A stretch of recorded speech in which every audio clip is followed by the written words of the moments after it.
You're listening to Leadership Powered by Common Sense with your host, Doug Thorpe. Here's Doug.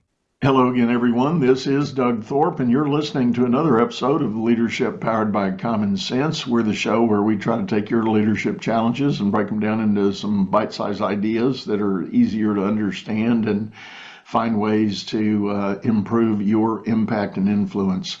Today, we are going to talk about a concept that I guess we're going to dig in a couple of layers. It's popularly said that leadership is leadership, and it applies anywhere and everywhere you might be going, whether it's a big company, small company, nonprofit community. But that's not quite correct. So we're going to spend some time talking about that today. My guest is a gentleman named Tommy Ogden. Tommy, welcome to the show. Thank you so much, Doug, for having me. So give us a little background, Tommy. You're in a consulting role, and you've been helping leaders at various places and in different ways. But give us a little bit of your backstory on the journey you've taken to get to where you are right now. Sure. So I've been in consulting now, like you said, for close to 15 years. And I've sort of run the gamut of really big consulting firms. In fact, Accenture, the largest consulting firm in the entire world, from a boutique side of the house where I was with a company. We did IT advisory for oil and gas. We were about 100 people. And then also an entrepreneurial journey most recently where I co-founded Activera Consulting about 18 months ago as of this recording. So I've sort of seen all three different types of consulting that you might encounter in your career. For me personally, it started back with business school. I was a career switcher. I was actually a financial analyst for a long time, but realized I wanted to do something different with my life. Went back to business school, immediately found consulting, and jumped 2 feet in, and the rest is history. I joined that small firm. We got acquired by Accenture, and now I'm doing it again with the boutique side of the house. I manage our delivery excellence pillar, which is project, program, and portfolio management, as well as agile transformations. So it's been quite a journey, lots of ups and downs the last 18 months, but it's been fun. So let's dive right in on that notion that for an individual who has a role of responsibility in each of those domains, what have you observed that does become different about needs and expectations on the leader depending on the size of the organization?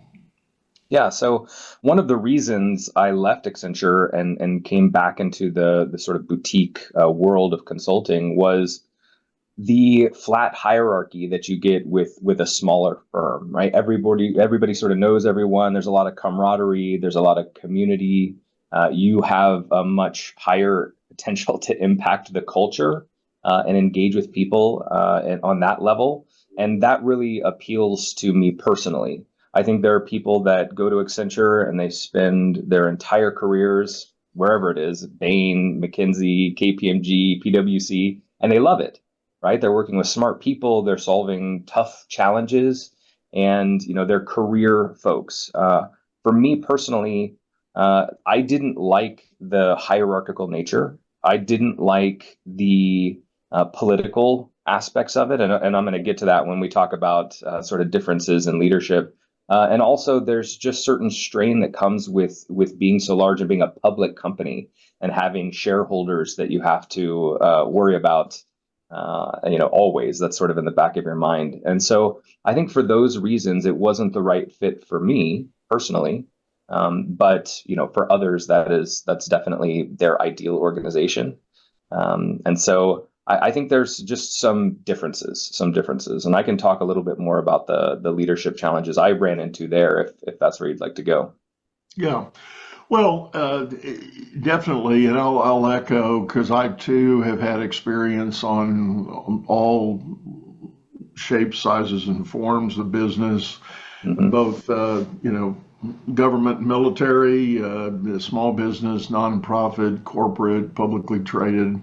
I've had a stop along the way in every one of those, and You raise a point that I do agree with. I think ultimately it's kind of a different strokes sort of question.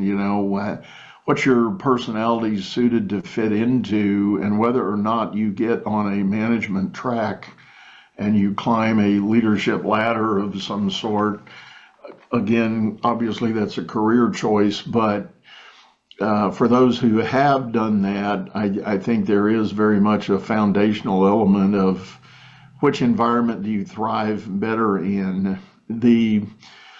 I'm long enough in the journey that what I'll say is inevitably what I find and what I've observed is even for those guys that land on a brand, stay there for 20 or more. There's a point in time where they realize they're never going to make it to the C-suite. There's a growing frustration with maybe policies and decisions and things that are going, and you feel like your influence has been artificially capped. Sure. And you just, I won't say give up is the right word, but you kind of give up on it. You just, after all that invested time, you say, my gosh, was it worth it? And what have I done? Yeah, and I can definitely commiserate with that concept. And just for a more personal story, when I was with the first firm, that boutique firm, it was called Anaxis, that was acquired by Accenture. That's how I made it in to that big firm. I was already a senior manager at that point, a couple years into my senior manager, and so when I got pulled into Accenture, I landed in a senior manager spot, right? And you kind of have this runway of a number of years before you have to make a choice. Do you go down that managing director path and you're more responsible for sales and business development, or do you go down a more technical path and become a principal and you're doing thought leadership pieces and conferences and things like that? And there really is a juncture at some point in your career. And what I found personally was that I wanted to go down the sales track. But coming from a boutique firm, trying to meet the expectations of a 743,000 person company, there was a big disconnect there of what I was, typically able to do versus what they were wanting me to do. And so I did sort of hit a wall at that point and did have a soul searching few months there to say, what do I want to do with my life? Is it worth it for me to dig in and continue trying to break through this ceiling, or do I do something different that's maybe a bit more aligned with what I like to do and my particular skill sets? And so, I'm happy with the choice that I made, but I know there's a lot of old folks, colleagues of mine that are still at Accenture and love it and will stay for their lifers. So, different strokes, like you said. Well, I'd like to talk a little bit about you mentioned the word in the bigger companies, and it's true in small companies, which we'll get to, but in the bigger companies, there's always the infamous office politics or organizational politics. And part of me takes a pause when clients want to start talking about that, because part of me says, well, that is what you make it. Either it's bigger, you think it's bigger than it really is, or you've genuinely discovered you have no clue how to play that game, so you're frustrated by it. And can you learn how to play it? Probably yes, but do you want to play it? And if you haven't already gravitated in that direction and become a little bit effective at doing it, it's probably not in your DNA, and you're probably gonna continue to be frustrated.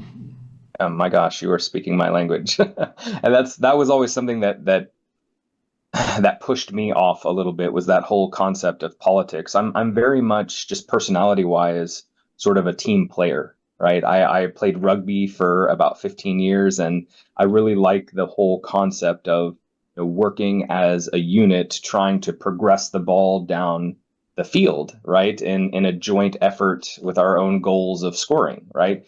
And applying that concept to teams and to business. And when you layer in the political nature and different personalities, I shy away from it because I don't really like that, right? It seems much more self-orientation focused, as opposed to a team focused. And that gets to the leadership style that you're talking about. So I'll give you an example. Typically, at least once a year, usually towards the end of the year, but sometimes twice a year, as you'll have reviews, right? Like a mid-year review and an end-of-year review, and you'll talk about performance and promotions and bonuses and things like that. That happens in every organization, but in such a big company, you'll go into a room with 40 other people, and you've got 3 minutes to talk about the person that you're managing, right? And say, oh yes, this person's doing a great job, and they had these 7 goals that they've met through the year, and they got these certifications, and the client loves them. And you stop after your 3 minutes, and the people who are the decision makers that you're talking to will say, oh, wait, who was that? Who is that? I've never met this person, right? And that's the difference in a really big firm than you'll see at like a boutique management firm. And so when you come to leadership style, and I was sort of managing a number of people, up to 5 at a time, at Accenture, my biggest piece of advice was internal networking, right? Getting to know the managing directors and the people who are going to be making those decisions about them, reaching out, proactively, having an informational interview, or asking if you can get involved with an internal firm operation that they're trying to progress, or help out with a statement of work, or whatever it is. But find a way to get known by those decision makers. That is the best way that you can go about personally advancing your career in a large firm, because then once you're done with your 3-minute spiel, everyone's like, oh yeah, I know that person. They helped me on this slide deck, or they helped me with that RFP, or they helped me here and there. And so that's much more the lens that you have to take in that environment. Whereas I don't give that type of advice as much in a boutique firm, just given the nature of that hierarchy we talked about previously. Yeah. Well, it's undeniably difficult to land that attention, and some may call it respect. I'm thinking of a story, and I've told it before, but one of my executive coaching clients a couple of years ago was struggling with, they had already climbed the ladder pretty successfully, but there was a step up that they were aspiring to make. Mm-hmm. And in those annual and semi-annual reviews, they were promised, oh yeah, you're going to be that. Yeah, you're going to be that. We're going to get there. But there was never a finite date. And it kept pushing out. And when I met this person, they were already about 2 years into that promise journey. Mm. And still really energized by the work, but just really felt it was time to get that elevated opportunity. So we talked for a while, and we talked about the internal networking, and they had done pretty much everything they could do in that regard. So I said, all right, what you need to do is you need to start building a personal brand outside the company. Mm. And we talked about some strategies, and one of the main pathways that was taken was to get involved in outside the company industry events, workshops, conferences. This person was senior enough, it was easy to get an invitation to sit on a panel. Sure. And be a speaker and a presenter. And then lo and behold, as they went on this journey, they did about 3 conferences sort of back to back over about a 4 to 6 month period. And there were some pretty big names at these events, and they were sitting next and rubbing elbows with all these really notable authorities. Yeah. And I told them to go to LinkedIn, make a post about it, and don't be self-aggrandizing, but just something very professional. I had the privilege and opportunity of sitting on a panel with Dr. X and Mrs. Y and, da-da-da-da-da. And sure enough, one day there came a phone call from one of the C-suite executives and said, hey, I understand you were at a conference with so-and-so. You're going to be kind of a big deal. Maybe we ought to talk. And it's like, wow. No kidding. Yeah, 2 years ago we should have been talking. And there was an invitation to come and have a discussion, and then it was revealed, well, we've been having this talk for over 2 years, and this executive said, "Oh my God, no, we're going to fix that," Okay. and all of a sudden, poof, the promotion came, the raise came, the comp package got revised, and depending on your personality, you might say, "Is that too little, too late? Should I just tell them to shove it all, and move on?" But Hmm. Hmm. but this individual really didn't want to do that. They actually still genuinely liked the company. They just needed to figure out how to break through that. Well, I guess you could call it a glass ceiling, and Hmm. that was the way we did it. So, Yeah. Yeah, I'm a big proponent of that type of engagement, going to conferences, but being a part of them as well. I try to maintain my LinkedIn profile and post articles. I'm constantly applying to different conferences, not only to be a panelist, but also to present one-on-one for different ideas and areas of expertise that I have. And I do think that is a component of brand that you can leverage, for your broader network, right? You get a lot of impressions, we'll say that way. right. Well, let's talk about take the leadership down to the private, as you use the word, more boutique firm. From your experience, where does that leadership dynamic or that paradigm shift as you get into the smaller business? Hmm. Yeah, so it's a shift away from what we just described, which is, ensure that you are networking internally to a significant degree, as much as you're networking externally for business development. Also, make sure that you're playing the political game the right ways, right? Those are things that you have to worry about a lot more at a bigger firm. And not to say, I think you even mentioned earlier, it's not that that goes away necessarily completely in a smaller firm. There's still personalities and maybe cliques that form, at smaller companies, but everyone is pretty much on a first name basis, and there is no hierarchy. I mean, our managing partner, you can pick up the phone right now and contact him. You can text him and he'll respond back immediately, right? There's no way I could do that with Julie Sweet, the CEO of Accenture. It wouldn't happen. And so I think that there's a lot more opportunity for you to get known and be known. And so that political nature and the who is that just doesn't exist as much. And so for me, from a leadership style, and what I tell folks is, be very clear about your goals and your objectives for the year, right? We want you to have sort of, let's say, a 5-year plan, right? A 3 to 5 year plan, longer term, of how you want to develop as a consultant. Do you want to go that more technical principal track, or are you more interested in the business development and sales and having that target? What about your area of expertise, especially for analyst and consultant levels, still trying to figure out, which direction they want to go? What certifications are you interested in? What types of projects do you want to work on? And using those SMART objectives, you've heard that acronym, I'm sure, things that Mhm. are specific and measurable and time bound, et cetera. And so at the beginning of the year, we're very clear about how we're stair stepping our way to what we want to become. And there's always shifts, right? Depending on what project you get on, things may change and shift. But at least you personally have a really good sense of how you're going about generally progressing in the right direction. And so that's something that I advise my folks to do really effectively, I think. And then from a leadership perspective, it's really about leading by example for me.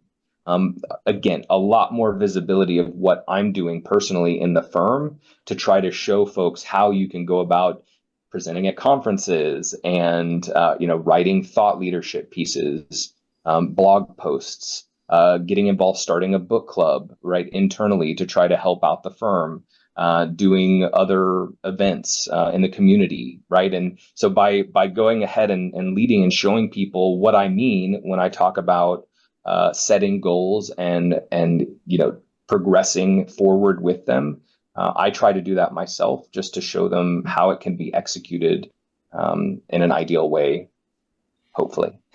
Not that I'm perfect, but at least, give them a sense of what that looks like.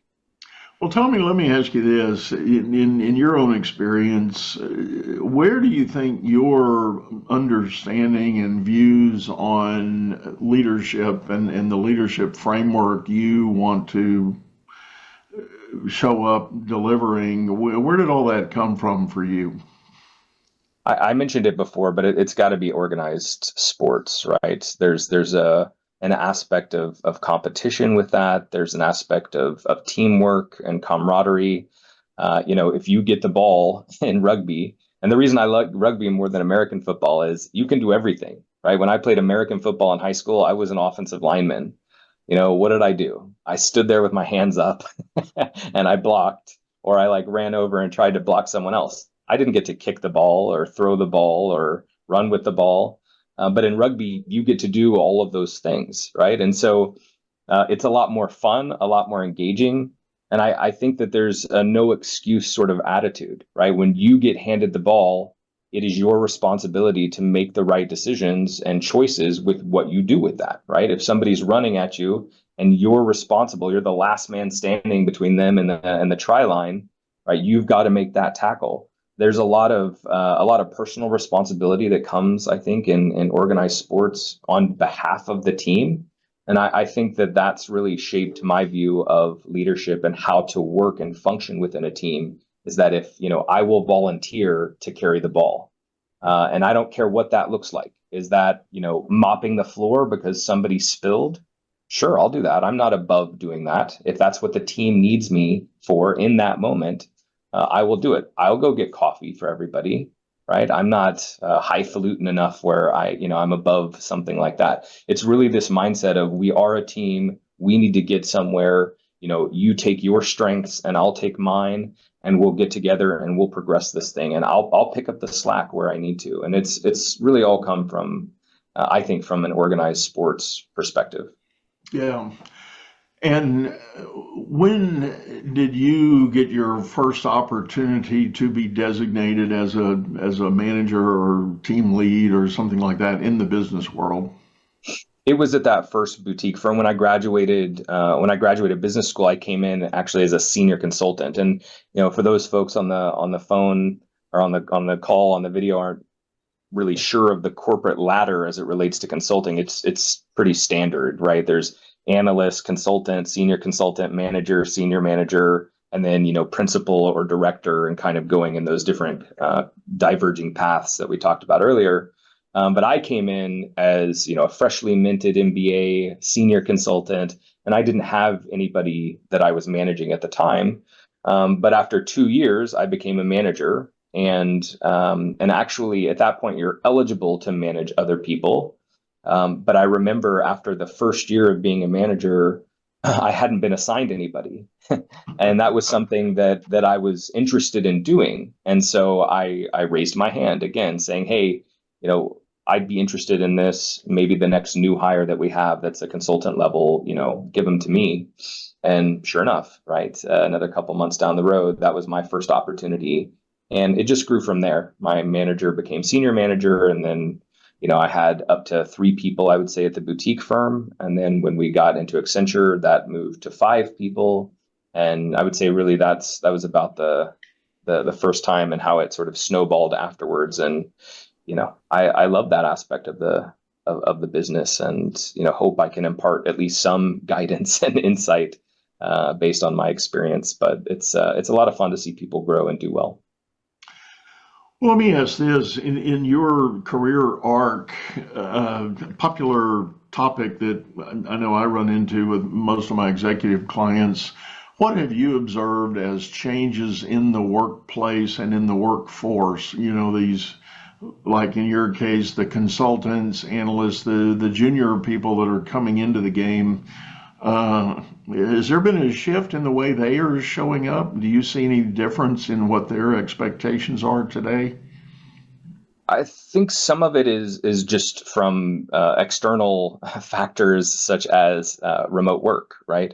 I think previously in the boutique firm, we were very we had sort of satellite offices, and we ended up growing Dallas a little bit and a little bit in California, but really we were just Houston based and Houston focused, right? And the concept of hiring somebody in Mississippi just it never even crossed our minds. And so that certainly has shifted and changed. We have people in Denver, we have people in Mississippi, we have people, in other parts of Texas, and we're still a small firm, but just the idea that we can do that is a shift and a change. And I think that with new folks coming in, their perspective is I can be just as effective and productive without having to come into the office, every single day. And so that's definitely a different a change that you see. But that's not necessarily from a cultural zeitgeist shift of personality of up and coming workforce members. That's just been forced on us as part of the external environment. From a personality perspective and newer folks coming in, I do find that in all the interviews that I've done, and I did a lot at the boutique firm, I did a lot at Accenture, and now I'm doing a lot here. I'm finding that preparation is key, and that if you are really well prepared with not only your story, but also your questions that you ask, that I've never been asked such amazing questions from people that I've been interviewing than recently. And I think that preparation, given the current state of the market and that it's a challenging environment to get hired out there right now, that people are really either picking up the slack and rising to the occasion, or they're not. And there's a big difference that I'm seeing in interviews across that. So, I think that might be at least one perspective change that people are having is much more looking for that cultural fit rather than looking for just a job that I want, right? I think the reason they're asking such good questions is they're really interviewing you as a company and as a culture, as opposed to just saying, hey, I want a job, right? And I'm good. Look at me. I can do a good job. They're wanting to make sure that it's going to be mutually beneficial and a fit. And I don't remember that being the case, let's say a decade ago. Yeah. Well, I know I've had opportunity over the last couple of years, certainly post-COVID. I've talked to connections, colleagues, and friends I've got that are still in academic and academia, I should say. One of their observations, and it's a struggle, it's a problem that they're trying to get their head around, is that young people are showing up for college and arguably their intellectual capacity is much greater than probably any collective group before, but their EQ, their emotional intelligence level, is equally decreased and diminished from what it used to be. So there's this huge chasm of great intellect, but no ability, no self-awareness, no good ability to face failure, to face disappointment. And it's a palpable problem that educators are trying to wrestle with right now, at least at the college level. Sure. Yeah, I can definitely see that with the more screen time era. Growing up just on a cell phone and, in front of computer screens. And I mean, for me, I've got my, trusty notebook here. I'm taking notes constantly. I can't type on a screen and retain the knowledge that I'm gaining in courses or on meetings or listening to, panels and things like that. I've got to write everything down. And I think that's not the case, right? With the up and comers. I think I'm right probably on the cusp of of having done that myself, but I can see that difference. I can see what you're saying and how it could be a challenge for new hires. Well, I definitely think it's going to be a challenge for leadership in the future and potentially as soon as the next 5 years when this crop of post-COVID college grads start to hit the job market. I think company leadership is going to be facing that challenge of how to assimilate those because while I think it's undeniable the 4 years or 5 years that most college students take now to get through their programs, there's always some emotional and developmental growth. I mean, you enter at 18 and you get out at 22, 23. There's usually always some measurable, significant growth that happens there. But still, as these academics that I'm talking to have shared with me, there's still a noticeable disparity between the intellect and the emotional capacities. And that's only going to spill over into the workplace. So leaders are going to have to now shift gears and challenge and simply cracking the whip harder to say, what's the phrase? Buckle up, buttercup, There you go. Yeah, that's it's right. not There's going a to work. That's not going to wave work. coming. Yeah. Yeah, you're right. I can see that. It's something I'll have to think about now that you mentioned it, how to shift sort of leadership styles and training, right? And we've always been really focused on service offering training, like, hey, how do you do a business case, right? Or what's our mergers and acquisition strategy and our playbook and the methodology, and really focusing on that work to bring people up to where they need to be. But I think you're right. There's got to be a shift in training, more of that EQ style as well. So yeah, something to think about. All right. Well, Tommy, I think we're about up on time. Thank you for joining us and sitting in. I really appreciate your insight and your help here. Tell folks the best way to get a hold of you if they're interested in knowing more. Yeah, sure. So our website is activeraconsulting.com. I'm on LinkedIn, linkedin.com/in/Tommy Ogden. I think that's their URL nomenclature. And then my email, togden@activeraconsulting.com. If you want to reach out, I'm always happy to talk about leadership or different types of consulting firms or anything else on your mind. Awesome.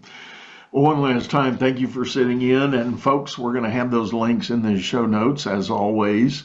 And this is the place in the show. I like to remind you, if you're listening on your favorite streaming service, we do have a video version over on YouTube, channel by the same name, Leadership Powered by Common Sense. Hop over there, leave us a comment, let us know your interest in a new topic or a different idea that you'd like to see in an upcoming episode. But with that, we're going to sign off, say goodbye, go out there, make it a great day. You've been listening to Leadership Powered by Common Sense, hosted by Doug Thorpe. If you would like to know more about the coaching and advisory services he provides, visit dougthorpe.com.